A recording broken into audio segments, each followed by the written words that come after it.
Assalamu alaikum. So we are going to leave Afghanistan and come to my favorite corner of the world. If it were Wit, he would be traveling some unknown mountain path, avoiding the Khyber Pass, where we know there are lots of people we don't wish to encounter. If you are me, you would be going by Pakistan International Airways, and those of us that are frequent flyers call it, please inform Allah.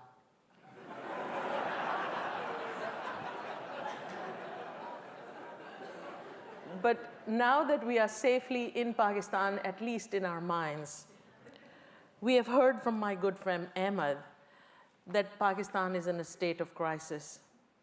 And I'm here to ask you to join me in imagining a much more optimistic future for Pakistan. I believe that this will require a Pakistan that is proud of its internal ethnic and linguistic diversity, its national role in a regional ecosystem, and its unique relationship to religion. In order for this dream to become a reality and for Pakistan to flourish, its government and its citizens need to create a truly pluralist society. We heard from Ahmad yesterday about the differences and the perception of the security state between the military and the citizens. Therefore, pluralism means the active and collective creation of a shared and cohesive society out of its diverse ethnic and spiritual elements. According to Harvard University's Pluralism Project, pluralism and diversity are sometimes used as if they were synonyms, but diversity is just plurality, plain and simple. Splendid, colorful, perhaps threatening, pluralism is the engagement that creates a common society from all that plurality. The government of Pakistan is not currently interested in pluralism. We heard all about this yesterday. It would like its citizens to think they are all the same, but they are not. Pakistan is its people, and its people are unique. This land is a mosaic of geographical regions, ethnicities, languages, and Pakistanis need to embrace having multiple hyphenated identities. Pakistani polity must support the development of civil society institutions, engage with the hopes of its youth, and invest in preserving and advancing its particular and varied forms of cultural expression. For me, cultural preservation and advancement are not luxuries born of nostalgia, but necessities based in a strategy of creating a pluralist society from the bottom up. Pakistan's internal diversity is as much a key to its success as it is an instrument of its failure. The first step is peaceful coexistence, which is currently under threat from widespread religious misinformation and illiteracy. There is surprisingly little public awareness of the diversity of religious expressions and beliefs that have evolved according to differing social, geographic, and historical contexts. Islam is what 96% of Pakistani people share. So when the fault lines of political ambitions or ethnic rivalries emerge, Islam is called upon to unite. But the observance of Islam is hardly uniform, and Pakistan's languages and cultural practices are even less so. I see this as an asset. It's really not a liability. I'm hoping after this conversation, you will begin to share this with me. The international news media and successive Pakistani governments have, for different reasons, chosen to ignore Pakistan's cultural diversity in favor of something far more easily understood and far more pernicious. South Asia, comprising India, Pakistan, Bangladesh, Afghanistan, Nepal, Sri Lanka, is home to 1/3 of the world's Muslims today, nearly 200 million of whom live in Pakistan. It is neither a secret nor a grand revelation that our news media's sensationalism of extremist violence characterizes images of Islam in the West, whereby the voice of fundamentalist Islam comes to represent the entire Muslim world, collapsing diverse ethnic identities from Malay to Kashmiri to Moroccan into the image of an Al-Qaeda suicide bomber. But the reductive instinct to turn someone's faith into her identity is not exclusively the province of the media. It is also one of the principal tools governments use to mask the absence of a credible popular mandate or the weakness of civil institutions. We suffer from this, as you heard last night. In other words, successive Pakistani governments have found it politically expedient to collapse diverse ethnic and linguistic identities, political aspirations, and cultural practices into the image of a homogeneous Pakistani nationalism, resolute in its Islam and its opposition to the nation state of India, willfully ignorant of the existential threats that are splintering the state from within. These threats are various, and the security risks they represent reverberate throughout the world today. I am here to ask if these challenges can be turned into an opportunity. Can we activate the heterogeneity of Pakistan's cultures and Pakistani's cultural practices towards national stability and peace? I am well aware that the notion of celebrating cultural diversity has become such a cliche that it has lost its meaning, especially in the West. And it is certainly no substitute for widespread illiteracy and health, the rule of law, strong institutions that encourage peaceful political dissent. But in contexts such as Pakistan, it is very much an urgent project. I am not a social scientist or a politician. I am an artist who has spent the past 30 years traveling between my country and the United States in an attempt to use art to introduce complex cultural nuances into the popular mutual understanding between these two worlds. In order to do so, I have had to rely on my belief that my identities as an artist, a woman, a mother, a Pakistani, a Muslim, an American citizen are not in conflict. The overlap of these identities was not a matter of discovery. It was a matter of choice. I believe this choice offers clues to how we might imagine a different future for Pakistan than its current turmoil suggests. The great Indian economist Amartya Sen argues in Identity and Violence that violence is fomented by the imposition of singular and belligerent identities on gullible people, championed by proficient artisans of terror. He advocates not to suppress identity, but to draw out on the understanding that the force of a bellicose identity can be challenged by the power of competing identities. Take the reductive image I began with, the suicide bomber. How can we encourage the militant raised in a madrasa in Quetta, this separatist movement in Balochistan, who sees himself as an undifferentiated fundamentalist member of the Ummah, to begin to shift his self-perception such that he becomes a Quettan, Balochi, Sunni, Pakistani, Muslim, a student, a laborer, a migrant, a son, a brother? Just as we must work to inform him that his frustrations with the failure of the Pakistani state are not coterminous with his sympathy for the plight of Palestinians, his distrust of American foreign policy, or his disappointment in his prospects for education or employment. Many communitarian thinkers tend to argue that a dominant communal identity is not a matter of self-realization, it's of choice. However hard to believe that a person really has no choice in deciding what relative importance to attach to the various groups to which he or she belongs, must discover her identity or his identity as if it was a purely natural phenomenon. In fact, we are all constantly making choices, if only implicitly, about the priorities to be attached to our different affiliations and associations. The questions are manifold.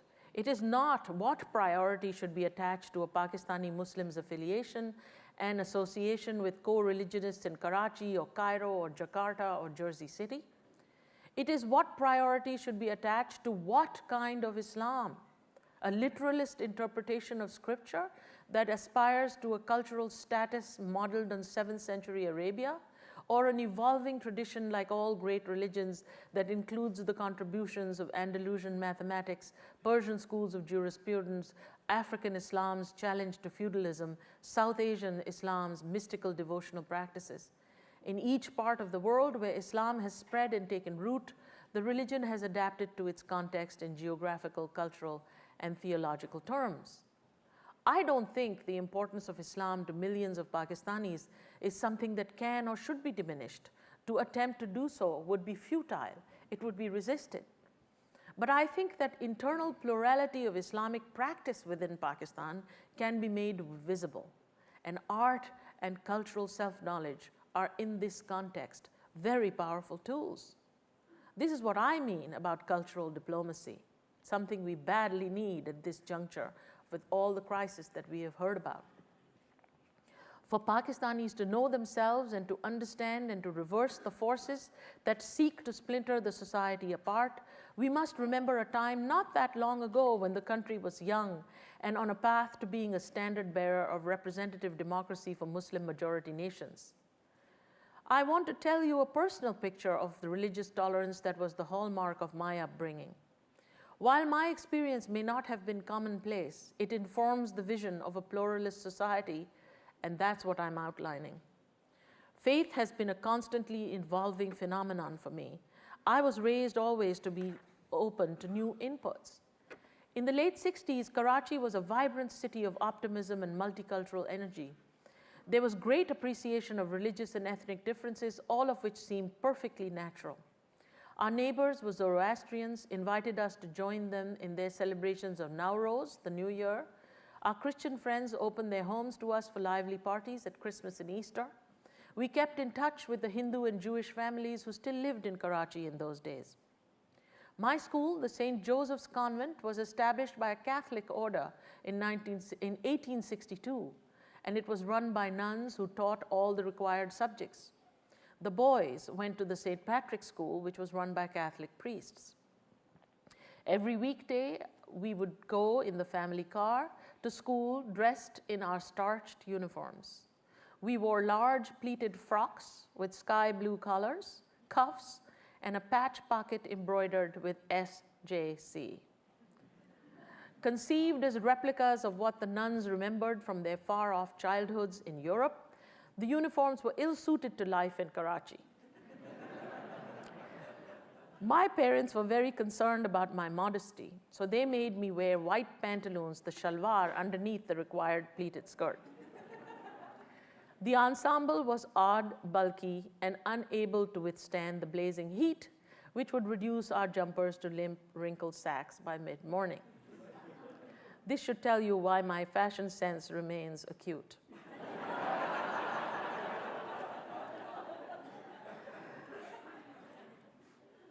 You know, we began every morning with saying, "Hail Mary, full of grace." I find myself in troubled times, particularly when I'm on PIA, harking to that prayer. Friday prayers were an important part of our week. The women of the family spread white sheets over the carpets on the front veranda, and after the azan, the call to prayer, we gathered together to face Mecca and offer our prayers. Praying together created a bond between us, and for a time, all arguments and differences were forgotten. The men went to the neighborhood mosque and listened to the Maulvi leading the congregation. Once they returned, we ate together. A portion of our meal was always sent to the mosque to feed the poor. My father was determined to continue the tradition his family had followed in Ajmer, where they were the keepers of the Moinuddin Chishti shrine, the Sufi, that still exists there. Our teacher, who taught us about Islam while the nuns were busy teaching me the Catholic prayers, came every day. We heard all of this all day. It didn't seem like competing ideologies then. It just seemed like different paths leading to the same God. A less prominent but very important aspect of my cultural education was my exposure to cultures from outside Pakistan. Privileged Muslim girls learned South Indian classical dance or ballet. I remember attending jazz concerts at the American consulate, a product of an enlightened cultural diplomacy initiative in the Kennedy era that made me aware and appreciative of the diversity of American cultural expression. We need now for America to invest in a proactive program of cultural diplomacy, but that is a subject for Cynthia and another speech. Pakistan today is very different from this memory.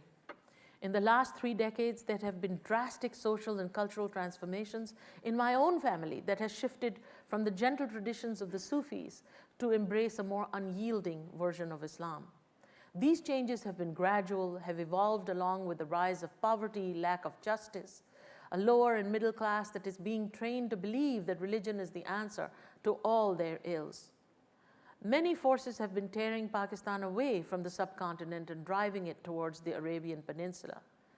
I agree with Thomas Friedman, who writes that events such as the takeover of the Saudi Grand Mosque by Islamic extremists in 1979 caused the Saudi royal family to strike a pernicious bargain, allowing the fundamentalists to set social norms and dictate religious education.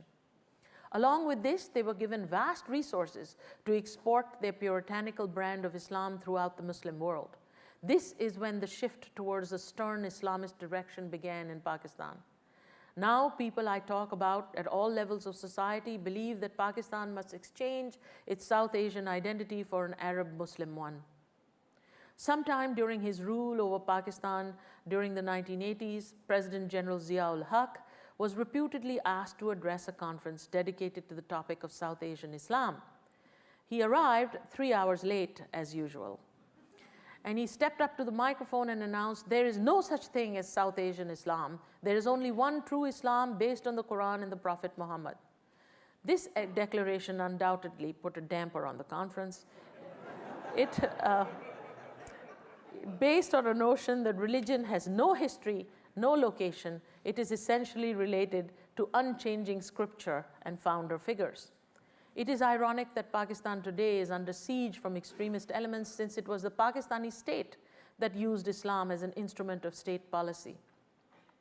Prayers in government departments were deemed compulsory, floggings were carried out publicly, punishments were meted out for those who didn't fast. It was a terrible time. I don't even want to tell you all about it. It was really depressing. Now, government is no longer utilized quite in this fashion because there's a spontaneous groundswell of Islamic zeal.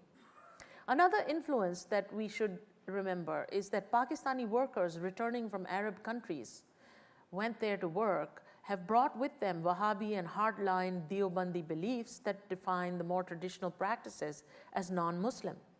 This view of Islamic identity as purely scriptural and unrelated to history is what I would describe as a version of Islam which has been supported and spread in recent times by the reformist and fundamentalist groups associated with Salafi and Wahhabi perspectives.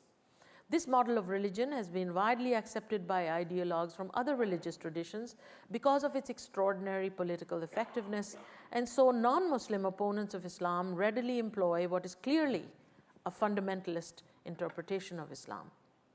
For the young, there is a proliferation of madrasas funded by the Saudis that rarely teach science or math. Extremists are molding impressionable youth.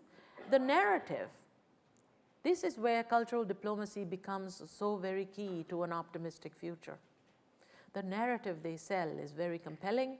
It says that the Arabs and Muslims are victims of an imperialist Zionist conspiracy aided by reactionary regimes in the Muslim Arab world. It has its goal of keeping the Arabs and Muslims backward in order to exploit their oil riches and prevent them from becoming as strong as they used to be in the Middle Ages, because that is dangerous for Israel and Western interests. This narrative has to be replaced. Extremism is breeding at a ferocious rate. Militant jihad is becoming part of the culture of these schools. 20 years ago, these schools taught imams and muezzins to lead mosques and taught children how to read the Quran. Most recently, they enticed young people with offering free board and lodging in order to create a mindset that responds to the emotional calls of jihad. 50% of the population of Pakistan is under the age of 18.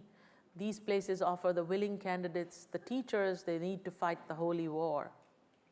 18 to 22,000 madrasas across the face of Pakistan have altered the landscape of the land.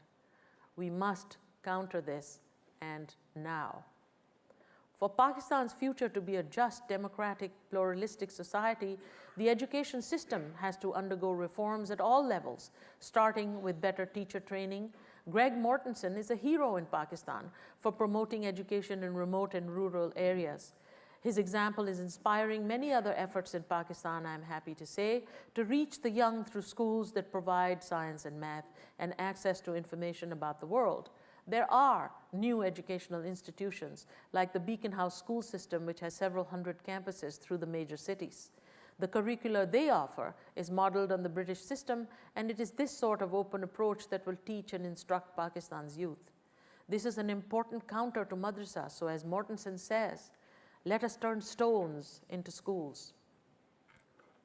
Religious illiteracy needs to be dealt with while we are on the subject of education.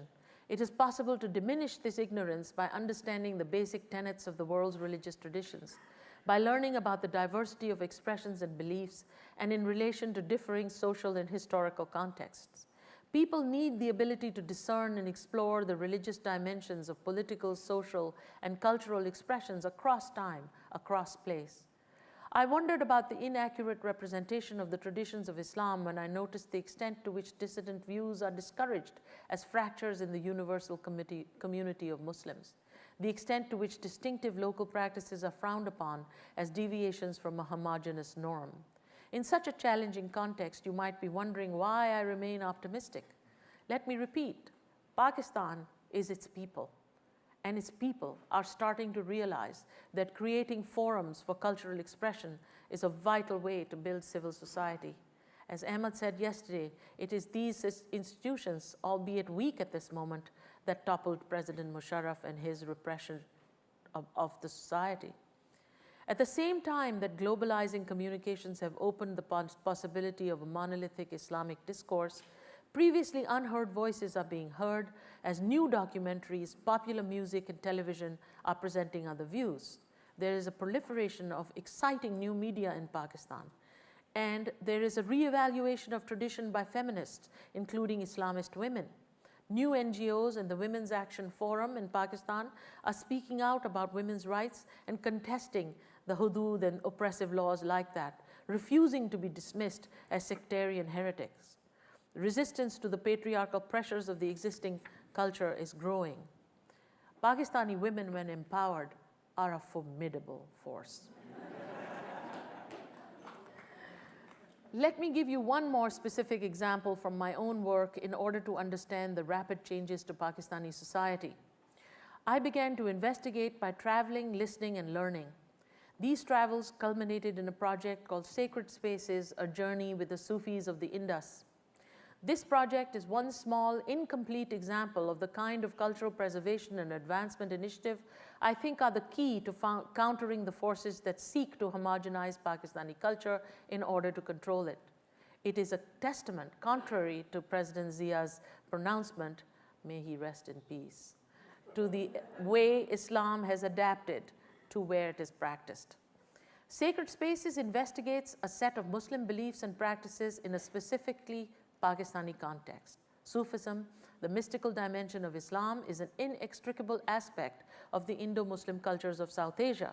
It is a deep spiritual vein inflected with philosophies and traditions from other Muslim lands and cultures, as well as pre-Islamic rites and practices.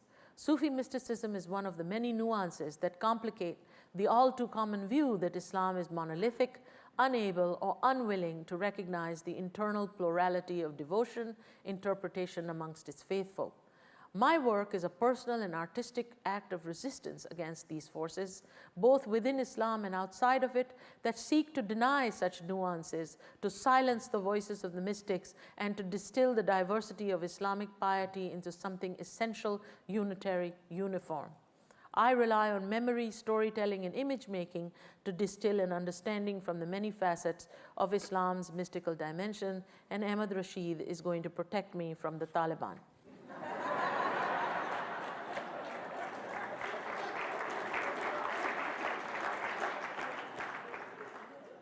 The great Sufis of the Indus led highly inspiring, inimitable, spiritually rewarding lives. In our modern world of intense interreligious strife, intra-religious bigotry, general indifference towards the complex relationship between the theologically and culturally determined aspects of religious practice, the Sufis of the Indus can teach and inspire us in several spiritually and socially productive directions. For centuries, pilgrims have walked the spiritual physical paths that their masters walked, often all the way to the master's gravesite. The shrines that the followers built in their honor have become centers of charity and community. This should not be forgotten when there are the claims made by the fundamentalists that this is shirk or against the tenets of Islam. These routes of pilgrimage are a point of departure for this project, and rituals, stories, spiritual casts, layer upon layer, infuse places over time with these profound religious significance, both theological and cultural. So this process that I followed as a visual artist, as a maker of books, begins and ends with these layers and layers of meaning. Each work I create tells a story of a place remembered or forgotten, to share with you the reinterpretation of tradition and experience by drawing on thousands of years of continuous communication and faith. Each embodies a subjective expression I have observed and participated in. This is the role of belief and of memory in the human condition.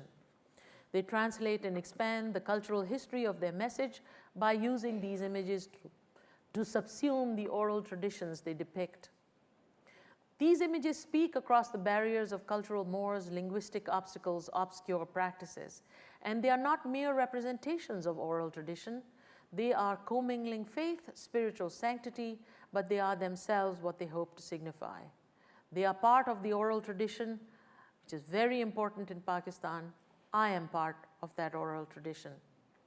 Narratives occupy a central position in Sufi Islam in this part of the world. They are interwoven, told, and retold. This is where cultural diplomacy comes in again. We need these new generations to reshape the original narrative with memories based on their own perceptions and flavored by changing political realities. The central element holding these together is the telling and retelling of stories that reaffirm and continually reshape the experiential dimensions of identity and piety. So storytelling and image making are twin acts of expression, part of my firmly held belief in the importance of imaginative history. So this Sacred Spaces project for me offers a methodological argument for the importance of imaginative history in uncovering the hopes, motivations, and spiritual desires of the great Indus Valley mystics, as well as their contemporary significance in Pakistan today. I think we can understand this much better by challenging one's own imagination towards uncovering the modes of intention under which they functioned and operated, as well as what they mean, how they work for contemporary pilgrims seeking all kinds of fulfillment. When I imagine a future for Pakistan, I think about the power of place before the political entity. The spirit that has defined it started perhaps with the river Indus. The longest of the three great rivers of the subcontinent is the Indus in Pakistan. The main stream of the Indus itself has its source in Tibet, just below Mount Kailash, sacred to both Buddhists and Hindus. It flows eastward towards India, through India, between the high Karakorams and the Ladakh range. Skirting the troubled valley of Kashmir, it enters Pakistan in the Baltistan area, thundering through the colossal canyons and gorges of Kohistan, the land of peaks. It fans out over the plains it has self laid down over the eons. The Indus flows through one of the most ancient stretches of the human globe where fabled cities flourished more than 60 centuries ago. Through its 1,800-mile course, the river not only connects and defines people and cultures, joining Central Asia to the South Asian subcontinent, it germinates the way of thinking and behaving, modes of thought, of art, of life itself. It is the spine of a network of cultural exchange and the complex nuances of these influences: Hellenistic, animist, Buddhist, Zoroastrian, Hindu, Central Asian, Himalayan, Chinese, Indian, Persian. They must be understood if we are to cultivate awareness of Pakistan's diversity in the hope of creating a pluralist society. Now, there are 4 regions of Pakistan: the northwest frontier, the Punjab, Balochistan, Sindh, and then there is FATA that Emma talked about yesterday. So we must, as Pakistanis, think about what to do with the whole complex mix of all of these regions, these identities, these people that speak languages: Urdu, Punjabi, Seraiki, Sindhi, Pashto, Balochi, Brahui, Gujarati, just to name a few. When we talk about political strife, it is important to recognize that the ethnic tensions between regions is exacerbated by the official view that there is one Pakistani nation and the national language is Urdu. In the early years of the 20th century, the educated among the Muslims of the Punjab decided to do something to develop the coherent Muslim consciousness in the subcontinent, and so they tried to speak a common language regardless of their region and let it slowly trickle down into the masses. The University of Aligarh in Indian UP, Uttar Pradesh, had led the way in advancing Muslim education. Founded in 1875, it became the intellectual center of Muslim media and India and the nucleus for the formation of Muslim consciousness. Many of the intelligentsia who were Aligarh educated opted for Urdu. And I'm telling you this because this process stuck. It went into people's consciousness as deep well springs of identification and consciousness. After 1947, which is the partition of the subcontinent, many of the Muslims of the UP migrated to newly formed Pakistan. All the refugees did not come from UP. In fact, the largest came from East Punjab. But these immigrants, called Muhajirs, many crossed into this land, and in Sindh particularly, the three largest cities, Karachi, Hyderabad, have Muhajir majorities. Some of the tensions that you were hearing about of the MQM and the traditional Sindhi societies comes from this original genesis. Traditional Sindhi society was the product of a stable semi-feudal lifestyle. The arrival of the Muhajirs in this region affected the ethnic balance and brought with it socially mobile, articulately middle-class, metropolitan social ethos. For Sindhis, the cultural shock was intense. Both communities experienced the hardening of attitudes, a protective stiffening of socio-cultural institutions, a strident assertion of identity, and in their opposed postures of protecting the heritage, both the Sindhi-speaking and Urdu-speaking intellectuals were unwittingly doing more harm than good to their respective languages for assertions of traditionalism and linguistic purity, stifling the natural living quality of any language. This is part and parcel of the Balochi problem as well. People should remember language when talking about strife in all of this. I know that I'm a very different personality when I'm speaking Urdu than when I'm speaking English to you.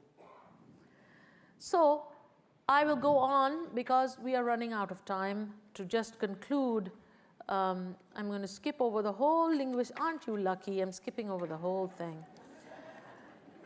Anyway, I would like to conclude by saying that there exists a widespread illiteracy about Islam in Pakistan that fuels ignorance and fear, prejudice and antagonism, and hinders peaceful coexistence.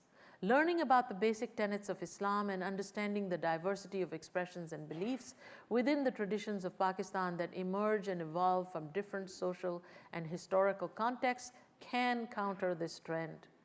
The broadcast propaganda has pernicious powers beyond merely promoting negative stereotypes. It has the power to recontextualize identity, and widespread ignorance allows this process to unfold unfettered because people do not know their own history. The new story has to be about Islamic reformation, cross-cultural dialogue, modernization, nurturing democracy. Harnessing the power of art and culture is a means to this end. People need to take pride in their own stories. Society will change when people will change their way of thinking. Exposure to the historical context of Islamic cultural development and to the diversity in the ways Islam is practiced is the best way to counter the violent ways Islam is being redefined by fundamentalists to mean something it was never meant to mean. Both the West and Pakistan need to know that Islam is not about violence or intolerance. Most importantly, its many paths need to be communicated to the younger generation through improved curricula and multimedia initiatives. To create interventions that will energize cultural production, this is where, Cynthia, the $100 million can go. To create interventions that will energize cultural production, nurture emerging voices, educate communities here and abroad, it is necessary to understand the forces that are shaping the social landscape of these regions.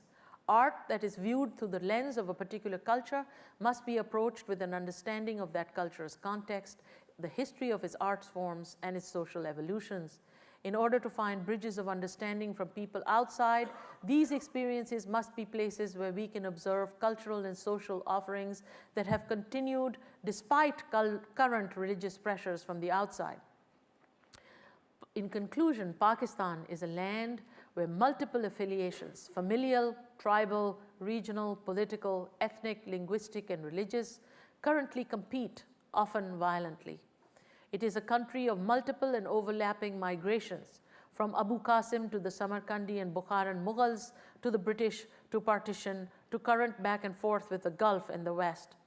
The diversity of cultural influences that affect Pakistan should be brought into a mainstream fold that is self-consciously heterogeneous. We need to make these affiliations and cultural influences coexist within the same individual and the same society. That's the only way to build a roadmap to a pluralist society that eventually maintains strong institutions that provide an outlet for nonviolent political dissent and reform. On the road to realizing that dream, recognition and celebration of cultural diversity is a good place to start. I am going to finish by concluding with this quote I borrowed from His Highness the Aga Khan. Those who talk about an inevitable clash of civilizations can point today to an accumulating array of symptoms which sometimes seem to reflect their diagnosis. I believe, however, that this diagnosis is wrong, that its symptoms are more dramatic than they are representative, and these symptoms are rooted in human ignorance rather than human character. The problem of ignorance is a problem that can be addressed. Perhaps it can even be ameliorated, but only if we go to work on our educational tasks with sustained energy, creativity, and intelligence. Pakistan is creative. It has energy. It has intelligence. Pakistan, Zindabad.